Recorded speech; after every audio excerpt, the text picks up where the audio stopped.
And of course, in Virginia, you tell a bunch of people that you're going to leave your good government job to go be a rodeo photographer. They're like, I'm sorry, what? Yeah. How are you going to do this? What's going to, it was funny. My brother, I was talking to him the other day, and he's like, you know what drives me insane? I'm like, what? He said, when people ask me, so how's your brother's rodeo thing going? Welcome to Y'all Street. Today I speak with Click Thompson, the 3-time PRCA Photographer of the Year. Click, you want a cup of coffee? For sure, man. All right, we got you this special coffee mug for the best photographer in professional rodeo. I've had one of these actual mugs before, but I don't know. It's grown some legs, so I'll need another one of these. So this will be perfect. Good. That's awesome. Yeah, cheers. So that's what I need. You're a photographer. Yes, sir. And your name is Click. Mm-hmm.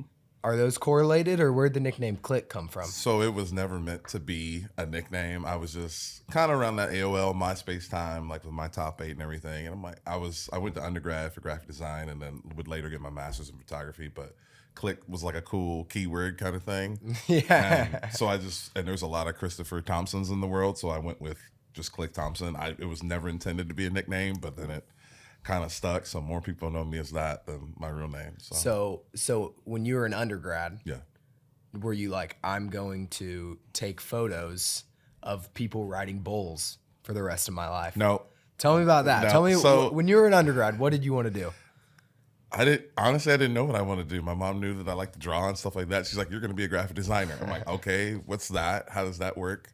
And then I would quickly find that like pretty much graphic design is involved in everything that you basically see, from your menus and stuff you eat from, your signage everywhere. So, but I think what happened along the way was I kind of fell in love with photography, and as a designer, I would sometimes kind of get writer's block. And then as a photographer, there was that instant feedback, like, did I do it right? Did I get what I wanted?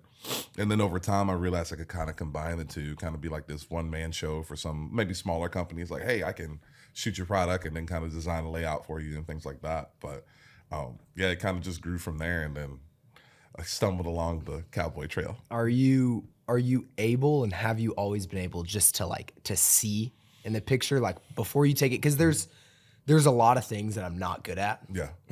And there's a few things that I'm not good at that I really respect. Like people who can sing, like can't sing to save my life. Yeah. But I'm like, that is awesome. People who can take pictures couldn't take a picture to save my life. It's always off-centered somehow. Yeah. But respect it like crazy. So is it just a natural talent? Have you learned along the way? I mean, it's a little bit of both. I did actually sing the national anthem at a PBR many years ago. I was actually hired to take pictures of the bull ride, and then ended up singing it, which I don't wish that on anybody. It was kind of God's humor on that deal. But I think just over time, like, you have like a natural gift. I think everyone has something that they're really good at, or just it doesn't even feel like work. And for me, it's just kind of always, I've been between music and just, I think the arts in general, just always kind of in a creative space, always like encouraged to be creative in that way. And I never had any pushback. It was just always kind of hey, whatever you like. If you like music, do that. If you like art, do that. So there was always some type of, creative imagery around me. So what I found that a lot of times it's kind of subconsciously, you reference it without even realizing it. And you kind of just hone that skill. But I think for sure it was a gift to be able to see something and, okay, I want to turn this into something else. But you still have to kind of work on it and grow it and evolve it, because it is a little bit of a perishable skill for sure. Yeah, without a doubt. So in undergrad, you knew you wanted to do something in kind of the arts, graphic design stuff, but you didn't know the photography. Yeah. So you come out of undergrad, what's your life like? So I was working at a theme park. Like I had just started like getting into photography. Actually, it was funny. Like my graphic design, fortunately, the program was kind of visual communications, and they specialized in graphic design, so I could kind of mix both, because I basically shot concerts and then made like concert stuff from them. So it was kind of I made a curveball right at the end of it all. But it was kind of just figuring out what I liked, because and very much then it was music. Like I hadn't even hit the cowboy space yet, even after I graduated. But working in a theme park, I think at that moment I knew that I wanted to have a camera in my hand, and then like I didn't care what I did. It was as long as I was taking pictures. Like, hey, stop for your photo every day at the theme park and go. Plus it paid $1 more than working in the games department. So I'm like, all right, we're gonna take pictures. And then I slowly would work until I could afford my own camera and just build on that and build on that. But yeah, that was kind of mentally where I was. It's like, I don't care what I'm doing as long as I'm taking pictures. That's a big piece you said, until you can afford your own camera. Yeah. That I don't think a lot of people really understand about this kind of work is like, there's a level of entrepreneurship to it. So you go until you can afford your own camera. Yeah. And then are you an employee of a company and a photographer for them? Are you doing contract work? How does that work? So at one time I was working at the theme park, Monday through Sunday, whatever kind of deal. And then occasionally if I could, I kind of started to get into the Western space or learn just what was around me. I'm in Virginia, so naturally that's not the place you think of when you're thinking rodeo, but there was a lot of there's horses all over the country. So definitely the equine area, barrel racing and bull riding, a lot of the big PPR bulls and the genetics go back to like the North Carolina area and stuff like that. So there was always bulls and barrels around. So I was starting to learn, take my first camera. And what I found was, like, when I started hanging out with the guys, was I didn't know what I was looking at yet, but like my work was a little better than what they were used to seeing. So it was kind of just like, if we can get the two together, then we'll have some fun. But yeah, it's definitely like working, taking extra shifts to get that little bit of money. And I mean, I'm a kind of I do visualization. So like I would literally print out the camera I wanted and I have it sitting there, and or I would just get infatuated. I'm coming after you, right? It was kind of my weird little piggy bank kind of thing of, that's what I want. That's what you can ask my mom. Like every day she would listen to these tutorial videos. I have no camera in my hand, but I know how it works if I ever would touch it. So it was just kind of building up to that. Right. So now you're out of college. Yeah. You were taking photos at a theme park. Yeah. Then you started taking pictures of concerts. Yeah. And then you just like see a bull walking in the street one day. So one of my coworkers actually at the theme park, he rode bulls for like 8 years, and he told me about some of the local stuff. And I just went to that first one. I drove 3 hours from the house. The first one I looked at was like 6 hours from the house, which Virginia doesn't have any interstates. The highways are kind of designed like the states, so you kind of drive around stuff. You can't just drive straight through it. So the first one was like 6 hours away. I'm like, yeah, I probably can't. In my mind, I didn't visualize driving 6 hours anywhere. But the other one was 3, and that was still like the longest jaunt of my life at that time. And I go out there and I don't know anybody. I just message some guy. I'm like, hey, can I come take some pictures? He's like, sure. He didn't care. And I show up and I don't know anybody, and it's raining. And that was the first time I ever saw bulls like up close. And, each one of them was a little bit different. And they're like, they're a foot away from me. There's just this set of steel in front of me. So it was kind of like, oh, there's all this things to shoot long before it ever got started. Like, I'm just photographing bulls. I'm sure I looked like the craziest tourist ever. And then it rained, and like there's this little tent where the secretary was sitting in the announcer stand. Here I am huddled with like 12 Cowboys. I don't know any of these guys. We're just all trying to stay dry, which what I would later find out at that particular rodeo arena, that was like the theme. They had like a summer series, and guaranteed two out of the 5 were going to get rained on. Like, gonna rain. But yeah, it was just kind of, I was hooked, man. It was just, there was always something new to photograph. It was the first time I had kind of woken up and gone to sleep thinking about a particular image, or how do I shoot that, or, what's the next thing? So I was all in at that point. You found a bit of a passion in it. Oh yeah. It was, and the people were awesome. Like it was, that was the first time too, I think, in my adult life that I had met someone where I go, oh, well, if I just kind of foster this relationship, this person won't ever really go away. It's like, I'll always be able to call them. And it was like that. So how old were you at this time? I was about 21, 22, about that time. Like, I mean, into adulthood, like I didn't have adult money yet, but I could, at least drive myself places, or, and I could start kind of navigating what I liked or what I thought I liked. So, I was fortunate that like the thing that I really enjoyed, I kind of found a little earlier as an adult, for sure. So it feels like the path is going to go straight in a few years after that. The crazy thing is, man, I don't know what the path is. Like, if you had told me when I walked across the stage from undergrad that you'd be shooting rodeos, I'm like, how? Like there was no map to that. And I'm the kind of person, like my mom always raised me to just you just can't be average. Like, if you're going to do something, you got to, take. There's no logic in mediocrity. Yeah, there's no logic. There's no logic to it. Like, just, you've got the same amount of time in the day as everybody else. So, like, why not, use it to be great? So when I started just getting affiliated with that association, my goal was I wanted to be the guy. Like, if you thought about pictures, you thought about me. And it also didn't hurt that I was the only black dude walking around with a camera. Like, it's kind of like easy marketing. Like, yeah. So, and that was kind of some of the first times where Click became a nickname. Okay. Like, actually, the first person to ever call me was my buddy Dave Sinar. He's like a country music guy. He's a car salesman, and then he does cover music and everything. And he called me Click, I guess, from my website. And that was the first time anyone ever said that. I'm like, okay, whatever. Just rolled with it. And then some of my buddies and announcers, they're like, who are you? I'm like, I'm Chris. And I give my website, and they started calling me Click Thompson. I'm like, okay, cool.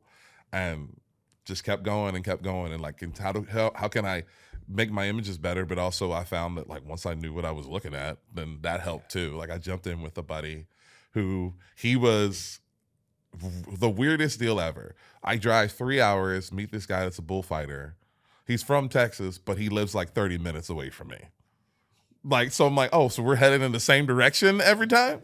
And I remember that first time ever, like, having a traveling partner, jumping in the car with someone. I'm like, man, I don't cuss a lot, but I'm like, you know what, just make sure you kind of keep it clean. And it wasn't 5 minutes we get in the car and he's F this, F that. I'm like, okay, well, I can throw all that out of the way. And he knew, he was the same way. He's like, man, your stuff's quality-wise is just better than what we're used to seeing. If we can, if you can figure out what you're shooting, you're going to be really, or get your timing. So then I became all in on that. But I still didn't know, like, what am I going to do? Where am I going to go? Like, I wasn't, like, looking up at the bigger stages. Like, that's where I'm trying to get. It's just like, man, I'm just trying to figure out which way the barrel's supposed to go and, where the bulls come out and all that. And then here we are. So you're in your early to mid-20s. Yeah. You start to find this passion. Mm-hmm. But it seems like there was a bit of a detour here and there that I've heard about. Kind of, yes. So the fortunate and the luck of being young. So when I think it was probably my second year working at the second or third year working at the theme park, and like, I'm trying to figure out, okay, I need to figure out how to get my weekends off. Like, now I'm like, okay, trying to go to more rodeos. Like, how do we get our weekends off? So we started working on that, and I eventually ended up leaving that deal. And then I went and worked at one of those classic, I think it was called Portrait Innovations, like one of those little, like, mom and pop kind of, hey, stop and get your photo, you post the whole family kind of deal. And it just allowed me to work during the week so I could get more on weekends back. Well, then before I knew that, I was still applying to grad school through the process, and that was the whole deal. So at one point in time, I had just gotten accepted to SCAD for grad school. Savannah College Art and Design. So I was doing that actually online because they have an incredible online program. There's so many, like, just different programs they have that are available online. It's insane. So you did not move to Savannah, Georgia? Nope. I was still in Virginia. So yeah, I was still working I had just left the theme park. I was working at the new portrait deal. And then actually I ended up getting let go from that deal. So that was kind of the detour. The funniest story ever is it was kind of one of those deals where you had to have a certain amount of money, like it was a percentage deal. But I easily had worked like 50 more appointments than everybody else. So it was harder for me to move mine. And they kind of like terminate my full-time position and then offer me like this on-call deal. I'm like, I think I'm good, guys. Appreciate it. And I come home and my brother's at the house and he hears the door open. And he's like in another room. He goes, they cut you loose early? And I kind of show him the paper like, hey, I got my walker. He's like, oh. But the coolest thing happened, like I got accepted to grad school. And as soon as I got accepted to grad school, like I can go to more rodeos. It's online. So but then one of my previous instructors from undergrad offered me a job as an adjunct instructor. So I was teaching as an adjunct instructor. I just accepted this Army DOD job where I travel 75% of the time. I'm just starting my master's program and I'm going to try and shoot these rodeos. So for like 4 years, the plate was full. Like I thank God I went in a relationship because that wouldn't have worked out. I'd have burned that up in no time. But so yeah, and like my class was like an hour and a half one way that I would go to twice a week. So you are now driving. So I'm driving from the house to that job. So yeah, I'm working my Army job and then I would maybe leave early on like a Tuesday and Thursday to drive an hour and a half to go teach this two-hour class then drive back home, and if I had to get on a plane, then I would have to schedule stuff for the students to do during that week I was gone, to go to Rock Island, Illinois to go photograph soldiers, and then come back on Friday to then leave to go to a rodeo. So yeah, it all ran together. So how old were you when you took that job? So I was 25 when I started that deal. Yeah, if you had to tell me, like, and it was also kind of a weird time because I was also like teaching, like on a college level as an adjunct instructor. So is that on the weekends? I mean, how are you traveling 75%, teaching? Are you still in grad school at this time? So yeah, I still taking classes. Started class, yeah. So kind of an idea of what the schedule looked like. So like online, usually we wouldn't have to submit too much stuff on Monday. So usually that was kind of like your free day. Depending on the semester, either the classes would be on Mondays and Wednesdays. So the class was about a 2-hour and 50-minute class. So, and basically it was basic photography. So I was kind of framework, the foundation, ground up. But so I would have to go there twice a week. So that's basically a 3-hour drive there and back. And then you taught for basically 3 hours. And then mentored, like, because once you start sharing information about life outside of just the class, and you've always got a mentor, you end up getting, But then there was also, I had the first time I ever taught that class, I had a guy that was 55. And in my head, I'm like, well, what am I going to teach this guy? Like, he's lived life twice over before I even hit the ground. So that was kind of a unique thing. So that's twice a week I would do that. My DOD job when I was home was 7 to 3:30 was like our hours during the day. And then whatever I had on my online classes, and then the rodeos were usually on the weekend. I wasn't like doing any big ones. So, but you're still doing local rodeos on the weekends as well. And is in your mind, is it still rodeo is the end goal here this time, or were you just kind of like, let me spread my arms wide and see what comes? I enjoyed it. Like that wasn't the end goal. It wasn't until like I started doing some stuff with the PBR, and I think I started that was about 2013 when the first everything I ever did. Oh, that's early PBR too. And then I want to say around 2012 is when I kind of ended up with all these things all at the same time. And then I kind of started doing my expanding into the PBR stuff, but it was still just the weekends, but it'd be here or there. And then kind of fast forwarding a little bit, I was doing that, and then it got to the point where I could kind of start picking jobs, what I wanted to do, and then I was like, oh man, if I can string a few of these together, I may not have to be in an office. And it was like going back to those guys you first met, when you make that phone call. Or I had a guy call me one morning, I'm sitting in the office, and my DOD job was awesome because it was just, there was so much creative things. So you meet a lot of really good people. And I remember my buddy called me one morning. He's like sitting under a trailer or like a long deal trying to catch this cow. And I remember going, man, I'd rather be there right now. Right. And then like, I'm sure it's kind of a crappy job, but like, man, I'd rather be there right now. And then, so that kind of helped feed the demon of like, man, how do I go? And then I got the call for my first PBR finals in 2016.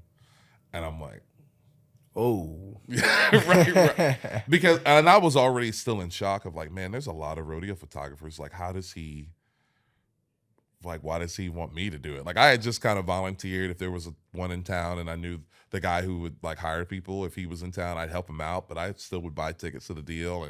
And I was kind of fortunate because a lot of those local bull ridings that I was doing, a lot of those guys were starting to make it to the PBR. So there was always someone on that level that I knew. So there was at least one friend somewhere. Mm-hmm. So that helped out a ton. So yeah. By this time, is social media really blowing up? Are you having to learn, like, not only do I have to perfect my craft and photography, but I also have to kind of be an influencer of such social media wise? What was that like at this time? I think I'm still navigating it, trying to figure out what I wanted to share. I think I've always been, and it's pretty rare that you'll see something that like it wasn't my idea.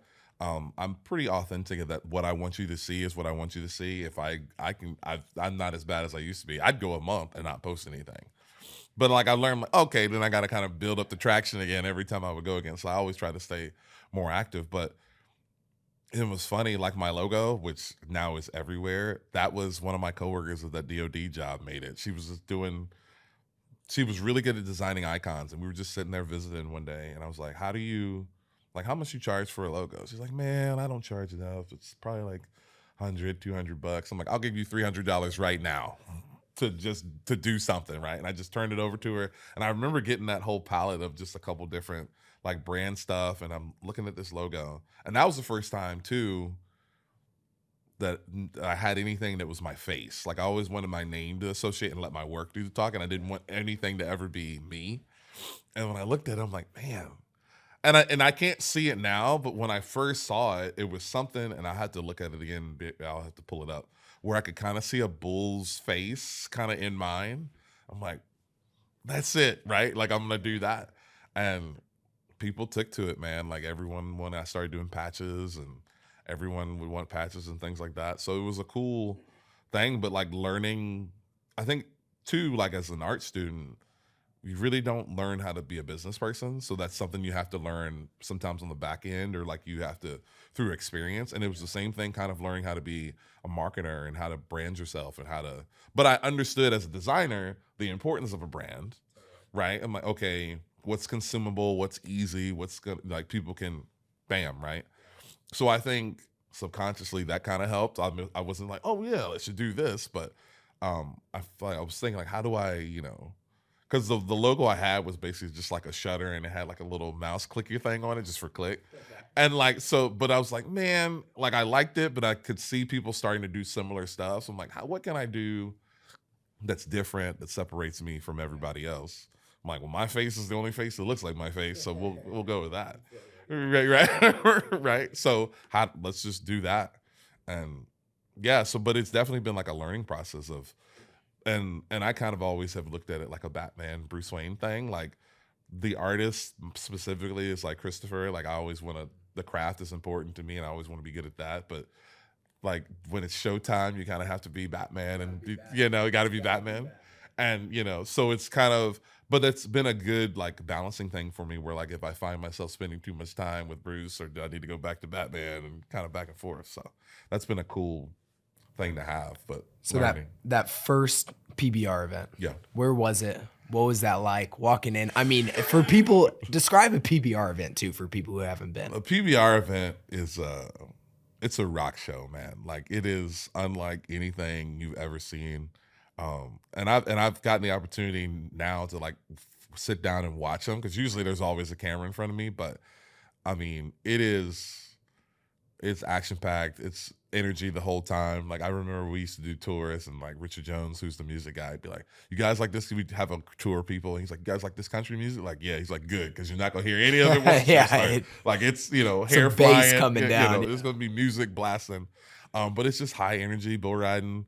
Yeah, it's just 8 seconds, man. Can you survive? I mean, it's you're gonna get a few wrecks. You're gonna and to the average person, it's a bunch of crazy guy. But it was a cool deal, because we went to so many markets that don't ever see Cowboys, and it was just such a good crew. Like when I first started, like Matt Merritt, who's here in Sioux Falls, like I've known Matt since 2012, 2011, like early. So he's definitely, and it's been fun. Every now and then I would say, man, this ain't like our old deals we used to do, that little back home deals. So it's been cool to kind of grow with him too and be on the bigger stage. But yeah, PBR is bull riding. So what was that first one like?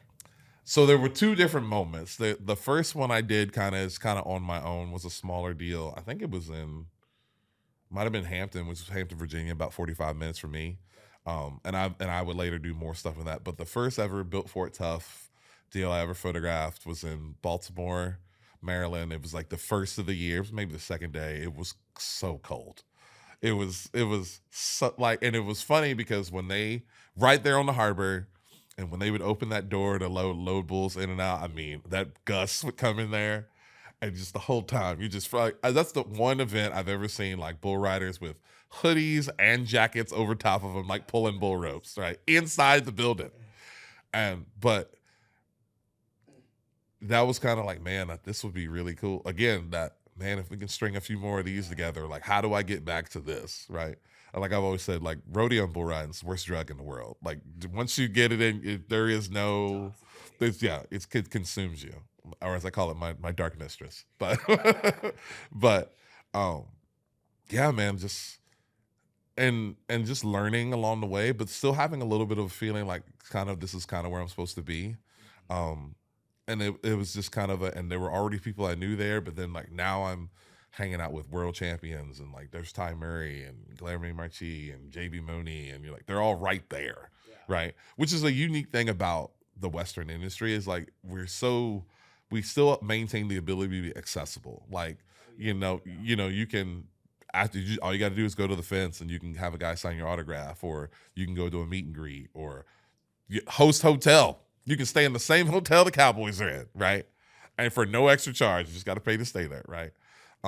So I always just appreciated that, and like that, it made all the guys as heroic and as iconic as they are, they're also humans.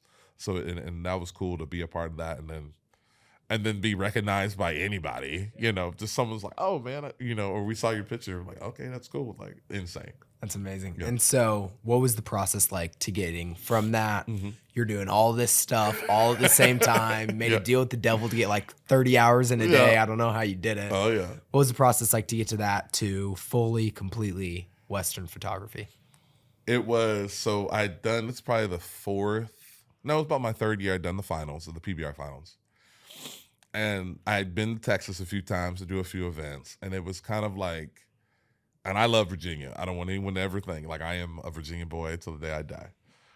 But you go somewhere and you immediately you're like, this is where I'm supposed to be. It's like bull riding. It's intoxicating. Yeah. You're once you get to Texas. Yeah, and Texas is tricky. Like those who like, if they like you, it's open wide. If you don't, like they're doing everything to push you out. But like I got into like, I would always, like my mom would always say, don't go nowhere wrinkled, don't go nowhere ashy. And I was always like, I started with like the best hat store. Like I was like, what's like everyone that I like paid attention to was getting hats there. I'm like, so I would go to, I have a job in Texas, and I would specifically make a detour to go to that hat store. And I hang out and take pictures and just visit. And again, you never knew who was going to walk in the door. Like it could be a world champion, and you have to be cool, man. Just be cool, right? And so I already had a whole established set of friends out in Texas. I was starting to meet people, and it was just the pull. So I started kind of working on a game plan. How am I going to move to Texas? Like, I'm going to move to Texas. And of course, in Virginia, you tell a bunch of people that you're going to leave your good government job to go be a rodeo photographer. They're like, I'm sorry, what? Yeah. How are you going to do this? What's going to, it was funny. My brother, I was talking to him the other day, and he's like, you know what drives me insane? I'm like, what? He said, when people ask me, so how's your brother's rodeo thing going? He's like, you can like Google him. Like, what are you talking about? So, but yeah, at first it was like getting everybody, not necessarily getting everybody to buy in, but kind of explaining to them, like, what are you going to do? Yeah. And so, but yeah, it was that feeling of you go and make a good amount of money on the weekend and come home to that office. You're like, man, this is not as fun as it was last week. Not as fun it was 2 days ago, So yeah, I kind of started building a game plan, and then in 2018, I retired. I left my government job, and actually what I used to do, because I was running out of PTO, on the weekends that I had free weekends in Virginia, I would go to the office and we would print targets. So we would print these large targets, and I learned how to use the whole printing system. So I would build hours on the weekend, just like an assembly line. I'd run the printer, and then I'd run the stuff to the other side. I'd cut them and box the whole deal. And the manager, he loved it, because he'd come in on Monday and there'd be 20 boxes full of targets, print and cut it and done everything for him. He's just looking at the checks, and it's more like, yes. But I could use that to get more PTO or times off. So basically, like my last month, I wasn't even at the office. I was just, getting ready. But yeah, then I moved to Texas with my $10,000, and I'm going to go be a rodeo photographer. And I left January 2nd from Virginia, was in Texas the 3rd, and on the 4th, I was shooting a bull riding. Is that Fort Worth? Mm-hmm. Awesome. How's Fort Worth? You're still in Fort Worth now? So I have been all centered in Fort Worth, but I've been adjacent. Either I was in Decatur and I'm in Weatherford, so it's all like, a 30-minute drive. But yeah, man, it was just when I was there, it was like you were kind of in the headquarters of it. Like everything kind of grew out from there. like, yeah, when Yellowstone hit, it was everywhere there. Like, everyone's moving. Like, Taylor's got a bunch of properties and stuff there now. So I knew it's like, man, and that was a place where if I could just be kind and be a friendly person, I could find work. Like, I mean, I can't tell you how many times I've bumped into somebody, you get to talking, and that like I met Tia with Pendleton Whiskey at a store in the stockyards, and like they've hired me the last 5 years to do stuff for them, to do the Pendleton Round-Up, stuff like that. So, I've met John Wayne's kids at a hotel there. Like, you just never know who you're gonna run into there. And it was just like and like, especially there in Fort Worth, like, and I've always said this about Fort Worth. People go to Fort Worth to feel like cowboys, and like, so, and that was my deal, man. I said that was going to be the next level and rock and roll. And it was slow, but then we started gaining a little traction, and then we had a pandemic. Yeah. So 2018 you moved down. The end of 2018, so 2019. Okay, so 2018, 2019 you moved down. Yeah. And then COVID happens about a year later. Mm-hmm. And how did that change everything? Man, everything stopped. And I got, talking about hustler, I started selling stuff that I didn't need. Like, I played bass guitar a bunch. There were some basses that got sold. I'm like, I just said, are you going to be a photographer or are you going to be a musician? I'm like, I'm going to be a photographer. I'm like, well, some of these nice basses got to go. And breaks my heart, but hey, man, we gotta pay the bills. But man, I did some classified COVID weddings around May. I did when it later about 21, I actually started working for like a photo booth company. My buddies at Finolio, I used to go to their warehouse and I'd get some of their old stock and I'd be like, what do you got to have for this? And I fill up the whole bed of my truck and I drive down the stockyards and I sold boots out of the back of my truck. Wow. For gas money or whatever. I sold hats. I would buy crappy hats and like reshape them with a teapot and sell them again. Just whatever, when we weren't taking pictures. And I love it because my roommate at the time, he worked at Best Hat Store. So they're still selling hats. He'd leave in the morning and his little healer would sit there and watch that door close. And then he'd turn around and look at me. I'm like, grab a spot on the couch, cowboy, because there ain't nothing going on. We're just applying for jobs, looking for stuff. And yeah, we got through somehow magically. And my brother always reminds me, he's like, dude, you survived the pandemic without having to get a day job. So, if you're looking for moments of success, you got the hustle. Yeah, right. So did PRCA completely stop? Most of the rodeos for I would say that summer, there really wasn't anything. Like, there was even the PBR, until the PBR kind of did that first deal back in Guthrie. I can't remember when that was. And everybody had to get the test, and the deal had to go all the way up in your brain and all that. But yeah, that was a super, everyone didn't know, couldn't work. So there was probably May, June, there was really nothing. And it was really trying to figure out how we're going to get. And I remember I had just done the American in February, and then March we're like, uh-oh, this is going to be a thing. How's it going to affect? It's spreading really fast. And then, we figured out on the back half of the year how to start to figure out ways to work and how to, have to test and do all these things. And it was still kind of a mystery of how you can contract it and stuff like that. But it was an interesting time because, you could just be riding with somebody, and if they popped hot, then everybody in the car can't go work. And, and you're already working with a skeleton crew at most events. But yeah, a lot of rodeos and it was funny. So I had worked in the PRCA. You have a permit process to get your card. So I was on my permit in 2019. I finished all the stuff. And I remember January 2020, this letter shows up, hey, you got your card. And then there's no rodeos to shoot. So you're like, okay, well, here we got that done. What is the process like to get a PRCA card? So for photographers, so for contestants, you pay your fee, and then you have to basically earn $1,000 on your permit, and then you can buy your card. For photographers, you submit a portfolio, and then you have 2 letters of recommendation from other photographers, and then you get your permit, and then you have to shoot 5 rodeos. We also have an evaluation process. So there's someone who will be they try to tell you to shoot a rodeo where there's another photographer so they can evaluate you, make sure you're safe and all that kind of thing. Because the unique thing about rodeo photography, which is you're literally on the field of play. I can get ran over by a bucking horse with a guy still on the horse. You are down on the dirt. You are on the dirt. Yeah. Wow. That's I did not know that. Yeah, you can be on the dirt. How many photographers are on the dirt? So here at Sioux Falls, there's about 2 or 3. There's about 2 of us. But if we just left Pendleton where there's 20 of us out there. There's no behind the panels. It's just a big football field of grass, and everyone's out there. So has your agility got a little better? Oh, I mean, my basketball, I have had to make some little bullfighting moves. Those bullfighting schools I used to go to helped out because you learn how to avoid horses and bulls and how to not be the last person to, training with the agility ladder. Oh yeah, those and that's the thing a lot of people don't realize. Photography is so physical. Like I've had bumps and bruises this year. Your knees hurt. I've gotten like tennis elbow because you're kind of in this fighting stance for 3 hours.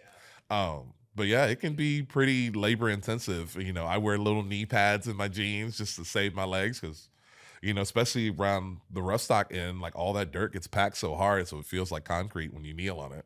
So yeah, there's a lot of little things of navigating. So you work all 2019 to get this PRCA card, which just gives you kind of pretty much full access. Not full access, but now you're a card carrier. You're a member of the association, so you get all the benefits. Now you're eligible to like apply for the NFR, do all those things at the end of the year. Obviously, the PRCA, when they use our imagery, they pay us.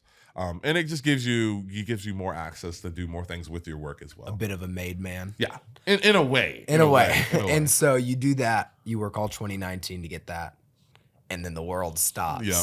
And you're selling boots out of the back of your truck in Fort Worth. Selling boots. So actually, I started going back to Instagram and marketing.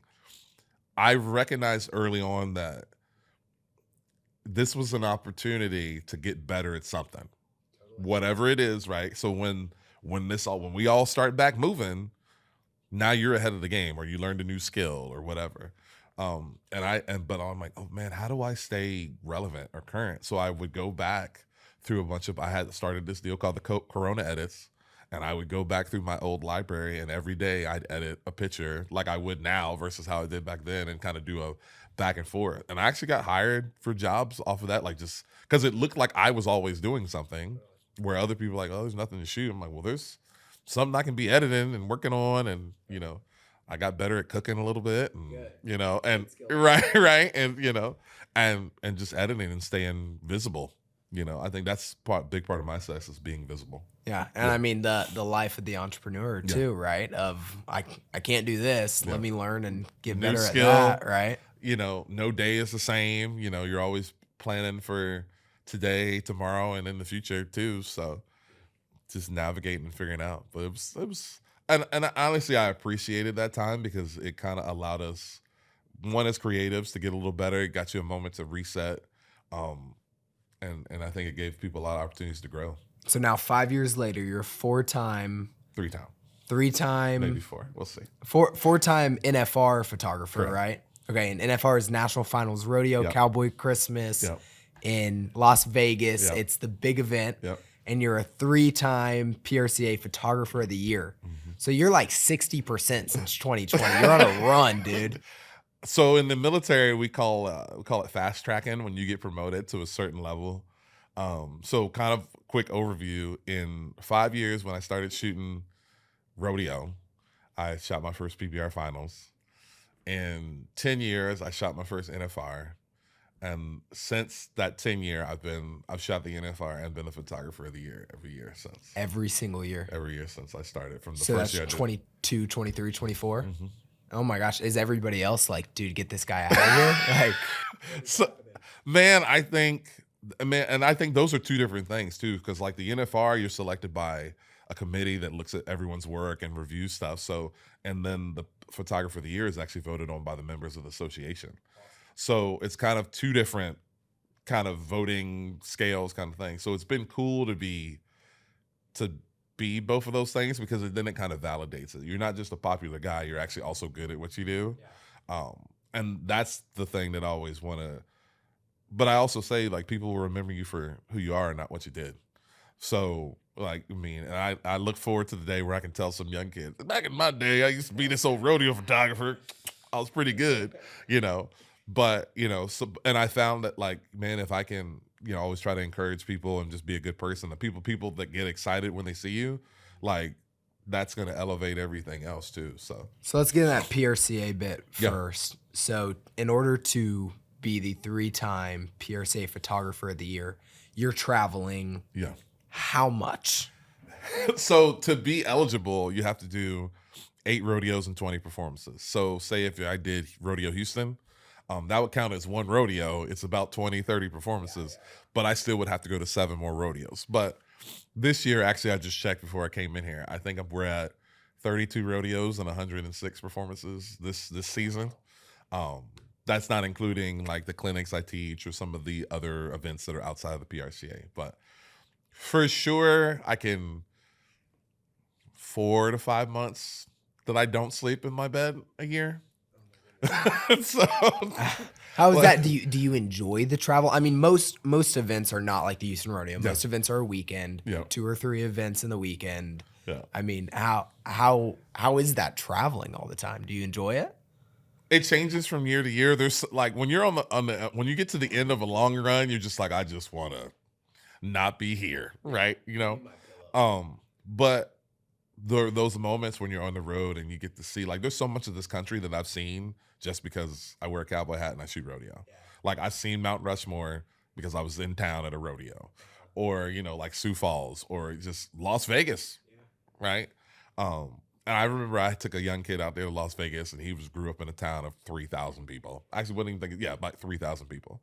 And we walk out of the Thompson Mac, and he's just like in awe, all these buildings. I'm just like, you've never seen anything like that, have you? He's like, no. I said, every one of those buildings has more people in it than live in your hometown. And he's like, but that's the cool thing for me too now, is that I've also been able to give those opportunities to other people and younger photographers and creatives and people. Just, man, that makes the traveling fun. Like, when you're around good people, like for me, it's a family reunion every weekend. Like, I can always reference the old stories of like Chuck Swisher being there when I sang when I sang the first national anthem at a PBR, or, you know, or when you had this moment with a particular contestant, or you like, and that's been the cool part too, is like building those relationships. And a lot of times what's helped is then from just outside of the rodeo arena, it expands into like some of the commercial work that maybe you do with a particular company. So then that allows me to get to know a contestant a little bit better. So now when I get in the arena, we're hanging out, like, you know. So that's the cool part about it. It's like I get to see my extended family all the time. Like, some of the boys back home on the dark crew don't get to hang out as much. So but yeah, it's just trying to find the balance. I almost now have to like book rest, you know? So, because I mean, it's needed. Like, it'll, like I said, it's a physical thing. But yeah, I think same reason I took that DOD job. Like, I'm going to go while I can go. Actually, on my phone screen now, it says the wind is at your back. Yeah. And like, while I can go, we're going to go. Yeah. We had Cody Webster in the depository a few months back, and he was talking about his schedule. Mm-hmm. And he was like, yeah, I have to like find time to rest, because I'm just like, I'm so busy. Like, it's not carve out work. I'm not looking for work. I'm looking for rest. Yeah. And I love Webster. Like, I mean, he's the one person that and I've told this to him, that like, if I could tell, if anybody wants to do anything involved in this, like, you need to look at Cody Webster. Like, when I say it's a drug, it's a sickness, it's like everything he does is revolved around it. Like, he thinks about it constantly. He's like, how can we get better? Not only can I get better, how can I make this kid better? So he's already helping grow the generation and help grow the future. And he's consumed with it. And to be at like the best in the game in the PBR side and the PRCA side, insane. Like, it's phenomenal. Tell me a little bit more about the community around the PRCA. I mean, how you're traveling, but you're not necessarily, like, you're traveling alone, but you're kind of with the same people a lot of times. I mean, what does that look like for you? Are you kind of getting dinner with the same people, or you have your friends, your little extended family, as you said? Man, it changes from weekend to weekend. Like, everyone kind of has their cliques, so to speak, that they kind of gravitate to. But it will, like, say you go somewhere, it's like having a home team everywhere. Like, oh man, I remember working with you at this one deal. Maybe you haven't seen someone in a couple weeks or several months, and like, you get to like grab dinner or like visit or have breakfast and things like that. And like, some of the best people I've ever met in my life will give the shit off your back. I don't ever have to worry about breaking down anywhere in the United States because either someone's in front of me or somebody's behind me. Someone like, I mean, I could probably, most of the couch, there is a couch somewhere I can sleep on in every part of this country. Yeah, it's incredible to build that kind of relationships with people. And then now you're so invested that now you get to watch people's families grow. And I remember, and me as a photographer, I like Martha Angeloni, who's from Virginia. Like I've been photographing her since she was yay high and swung a rope the wrong way. And like here we are in the same arena together. And like I got to be there when she was crowned a world champion and like to take that picture. And so you get those special moments too. And like you're forever intertwined with these people. So I could try to leave, but I'm not, there's no shot, right? You're going to be involved in it some way, somehow. So, I mean, and they're just such good people. And I think in the NFR is fun because that's the one time a year where everybody's in the same place. Yeah. And you really can then see how many people you've impacted, influenced, interacted with, shared, had dinner with. Oh, it's so fun. It's so good. Speak to what exactly NFR is for people who don't know. So the NFR is the National Finals Rodeo. This will be our 65th year, I think. It'll be their 40th year in Vegas, but I think it's like the 64th, 66th year. It is our Super Bowl, a rodeo. It's the richest 2 weeks of my life, longest 2 weeks of my life. But everybody in the Western community, not just rodeo athletes, but all the equine disciplines, there's always somebody there. We take over Vegas for 2 weeks, and it's the coolest just display of cowboy culture and just, everything involved with it. And of course, it's culminated with the finals for the top 15 in the world, and we crown world champions there. So that's amazing. And so I feel like this is fair to say after 3 straight wins, as the best photographer in the PRCA, when you go to NFR, I mean, you're like the man. You go where you want, you do what you want. I mean, I can't go where I want. In fact, it's hard getting anywhere. Like there's some days, like if it's late at night and I know I've got to, like, we're going to go through the side door because I know some of my friends over here at the bar and we're going to lose another hour if I get clung up there. But like, man, it's as tired as you can get sometimes there from those long days. Like the love that you see from your friends and just, I think the thing for me is like when I go to the NFR, like if I'm selected for the NFR, if I'm selected as photographer of the year, like for me, it's like now you got to go prove it. So it's kind of, now the work continues a little bit. Like I don't really enjoy it. I do enjoy it in the moment, but like I also enjoy the work of it and like, I like to confirm that and prove like, you know what, like we are going to be the best. We're going to like, and that's the energy that I try to instill in my assistants crew. Like, hey man, we're not here to take part. We're here to take over. See, I just love I can see so many similarities to like the business mentors and entrepreneurs that I've had and you of like, it's about the ride, baby. Like it's about the process. We're doing it to be the best. Like that is why I love it. Yeah. I mean, I was listening to a podcast recently and Coleman Proctor was talking about it. It's like, man, if you're going to practice with me, like we're here to be great. We're not here to be good. And that goes all the way back to my mom saying, man, we can't be ashy. We can't be wrinkled. Like we can't be average, right? We're here to, we're here to be great, man. Like, and I remembered that moment, like when I was sitting back home in Virginia, and Virginia is always fun to go back to because no one knows who I am there. So like you do 2 weeks of, you can't go anywhere without someone stopping you to just a quiet coffee. No one cares who you are. How's that rodeo thing going? The pastor of my church back home, who's my cousin, didn't know people called me Click until like 2 years ago. I'm like, what's happening? But you appreciate that because you can turn it all. But I remember sitting there and go like, because I always ask myself at the beginning of the year, like, what's success now? Like, because I remember that feeling of moving to Texas and, doing the NFR and being crowned photographer of the year. And I come back home and I see my roommate. And like, as soon as I saw him, like, uh-oh, now what do I do? Right? So every year I always ask myself, like, what is success now? Like, how do we grow? Do I want to travel as much? Do I want to travel a little bit less? There's certain rodeos I want to go to that I didn't go to before. And I remember it, man, like the goal is to be great and just humbly in all lowercase letters, be great. But like pursue that and it's fun doing that. Yeah. Well, it's the lesson of like do everything that you do the best of your ability. Yeah. There's no reason to do anything else. And I mean, you clearly have done that. Yeah. I mean, and you had this exponential rise in growth and popularity, all that kind of stuff. Yeah. What is next? I mean, when you look at the next year or 5 years, do you want to get into film? Do you want to do something else? Do you want to continue to do this? Do you want to truly master it and be, an old gray bearded man who's looking back at it and telling stories and raising up the next generation? I don't got too much longer before that. They're already starting to pop out, but man, it's continuing to grow.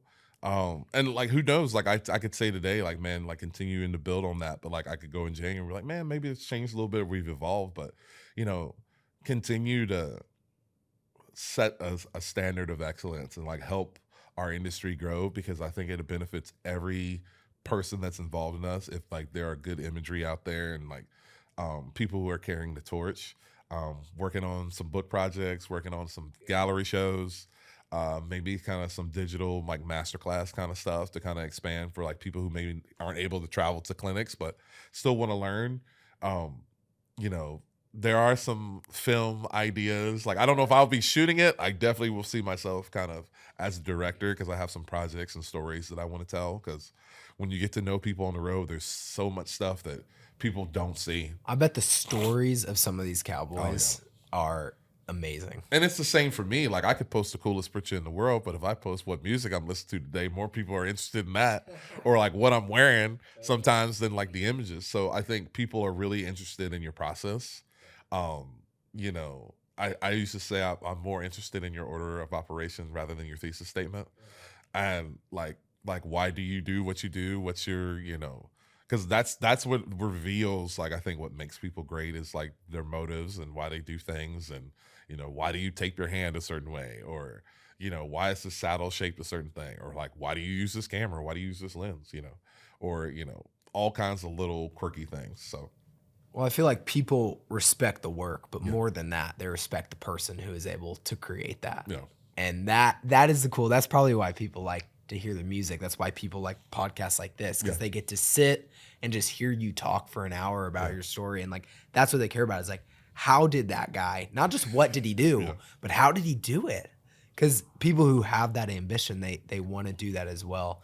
And so it looks like you had that wide breadth super early on. Mm-hmm. The last few years, you've really narrowed and focused. Yeah. Are we gonna widen out again? Probably. Like, let's go. I like shooting other sports. I've always enjoyed doing portrait work. Trying some other just artistic deals, man. It's just, but I'm gonna approach it the same way I've done everything else. It's like, we're not gonna do it half-ass. We're not gonna do it. I'm not interested in being mediocre. Right. That's the thing. Like, adult hobbies are expensive because you don't want, like, I'm not going to do it crappy. Like, we're going to, if we're getting into framing, we're going to get the nicest frames, or we're going to learn how to do that deal. And it's, in a way, I learned many years ago, like, something sometimes you have to pivot, or something doesn't go your way. And then the next thing you pursue to try, like, this is going to be my deal. And every time I've approached something like that, it ends up being for everyone else anyway. So like, why not just lean into that ahead of time? Well, I love it too, because it's like, what does Click do? Oh, he's a photographer. Yeah. Well, yeah, but he's also the CEO really of a photography company, if you think about it like that, right? Oh yeah, man. And I think that's the unique thing about rodeo athletes. Like, we're social media person, travel agent, administrative person, HR, complaint department, luggage carrier, trash guy, whatever you need, finance guy, so you, through the fire, you learn a lot about business, you learn about what works. And then you learn a lot about time management, because like, even as I repeat the stuff that I've done, I'm like, how did I get all that done? It's crazy. You're right. You're like, that's like 4 full-time jobs on top of each other. I'm like, but that's amazing. I did it because I could. Yeah, absolutely. So where can people find you? Where can they look at your work? We're going to put some of your pictures kind of interweaving in. Where can they find you? ClickThompson.com is my website. You can find me on Instagram at ClickThompson. My Snapchat, I'm a little slow, but I'll get to you eventually. But yeah, anything Click Thompson. There'll be some new projects, some more things coming out. Just, man, I want to continue to share this world and show my work, and so you never know where I might pop up. You know, merch is coming. I do like half merch, but now we're gonna actually push and get some good merch. Get some. We'll have coffee. I've done like pop sockets and fidget spinners in the past, but we'll have cups, the whole deal, hoodies. We're gonna make it happen. Amazing. Well, thank you, Blake.